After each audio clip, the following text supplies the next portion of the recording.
When you collapse and uncollapse wave, you are creating transformation. Uncollapsing the waves of a limiting pattern allows it to release. And when you are collapsing a wave, you are collapsing something into your reality, something that you have chosen. These actions create the patterns that you want, the beliefs you want, the ones that you design and that you choose on purpose. When you do this successfully, a quantum shift happens, and it feels like life has always been this new way. You don't have to have the same access to the way it was before, the struggle, the upset, the overwhelm and fear. It is all shifted. It's been revived. For example, having done this in my own life, I've tried to go back and experience the shame of my childhood, which I carried with me for decades. When I try to go back to recall it, that visceral felt experience, I can't find it in my body. I can't load it up anymore. It's almost as if I don't have a reference for it anymore. This experience of not having a reference for it anymore is possible in the quantum field because there's no time. It all happens in the now. In the past, the future, it's all right now. And when quantum shifts happen, you don't realize that they've happened because the new experience is now. It's just there. It's as if it's always been there, and there's almost no evidence that it was ever different. You can also collapse waves in the quantum field to re-imprint an unwanted experience with a preferred version of that experience instead. It's a way of revising something that you don't want to be challenged by anymore, such as dread looking at your credit card statements or paying bills, overwhelm of running a business, procrastination with decisions you really need to make, or feeling frozen and unable to have necessary conversation. Using quantum field waves to revise an unwanted experience is also done by collapsing and uncollapsing waves of reality in the quantum field. This actually changes the reality we experience from the previous collapsed wave, which was running the challenging belief or pattern we no longer wanted. If you uncollapse the wave that is running the old stuck belief, then that energy wave is allowed to complete. Then you collapse the waves of the beliefs you'd prefer to have instead so that that energetic wave can run what you are choosing, the experience you actually want for who you are today and what your desires are now. When collapsing waves in the quantum field, there is also a bridge that is created in the physical brain amongst your neurons at the Newtonian level. It's called a bridge neural pathway. In human beings, we experience our bridge neural pathways as reflex. Animals experience it as instinct. A bridge neural pathway is a neural pathway that runs between at least two different neurons, and it takes zero energy to do. If you remember some of your high school biology, there's one nerve cell and there's the electronic pulse that has to jump from one neuron synapses to another. It has to jump that gap between these two neurons. That jump takes energy to go from here to there. This is why if you're trying to do something new, it takes effort, because you're trying to establish more permanent connections similar to a habit. Every time a current comes down the neuron synapses and makes a jump, it leaves a little chemical marker. It's like an ant leaving a trail for the other ants to follow. After a certain point, there's enough chemical markers that the pathway is bridged. It's similar to walking a grass field. After a time, there's no longer grass there where you've been walking. There's just a clear, continuous pathway linking one side of the field to the other. At this point with neurons, the pathway is called a bridge because by then it takes no energy to cross it. Similar to when you're driving and when you're almost at your destination, don't remember driving there? You're like, how did I actually get here?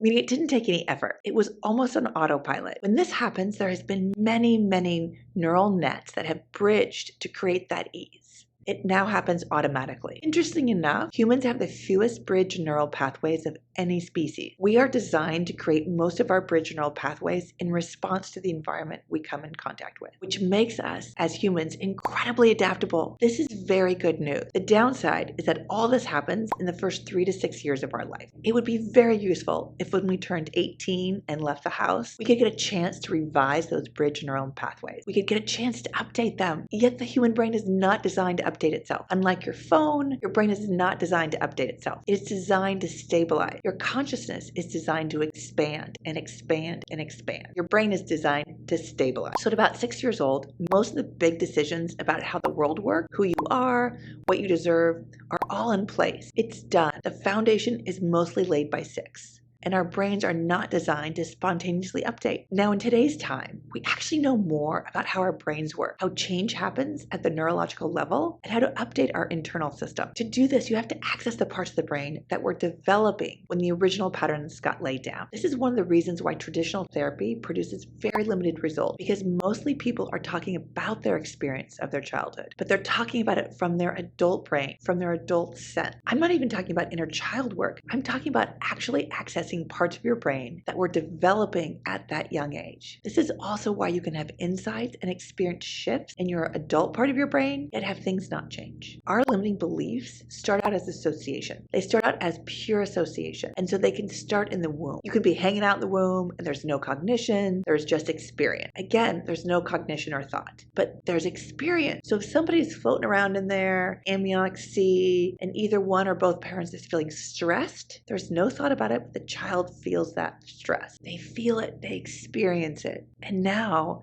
they have an association of stress. And about all they're doing is floating around in there. So here's the stress, here's my existence. Simultaneously, they must be related. And this starts to become an association that life must be stressful. I must be stressful. Or life must be hard or dangerous. Or life is too much. Or I am too much. These become linked as association. So these associations start before there's any cognition. And if you don't die, then those associations become wired in. They start to become how you view yourself, your worthiness, your world, how you must perform or struggle to be in life. And you don't even think about it. You don't have to think about it because it's an original pathway. It's an original pathway that was laid down so long ago, it takes virtually no effort to cross that neural bridge or pathway. So if you had the chance to go back and revise these, life is hard, I'm not enough, I'm not worthy, I'm too much. If you had a chance to go back and revise those, it would be a gift at any age. There's not a fetus or a newborn that can cognitively decipher their parents' limitations of love and self-expression, or their stress and unhappiness from themselves. It's a visceral experience that gets associated into that fetus's identity. For example, if you've ever been to a restaurant and gotten food poisoning, just that one time, and then every time you think about that restaurant, what happens? Ooh, ugh, ooh. Yes, because it's a visceral experience. You relive that food poisoning hell. Childhood is that visceral experience, which allows those kind of tracks to get grooved in, those beliefs, those associations, and turn them into pattern. The good news is they are all revisable. This is the technology that we have today. Before we understood how to revise them, the only options we had were you either prayed for an epiphany or you could die and come back with a new set of neuron wiring in a new body. But that takes time and you have to go through junior high and puberty again. So now you can, as an adult, start to choose what you want to experience and revise those old, stuck, outdated neural pathways. You can revise all the oldest associations that are in the way of you experiencing what you want. This is really important because these affect your health, your relationships, your happiness, your well-being, and your money and security. And mostly money is about security for people. It can also be about freedom. Now, you don't need money to be free, but in this society that we live in, it does help. You also don't need money to get things that you really want. There's a million ways they can come to you and easily. It's time for you to actually become the creators that you came here to be. It's your birthright. And it can be so easy to do by using the quantum field collapsing and uncollapsing way. If you want to learn more, choose a time below so we can connect and chat about it more.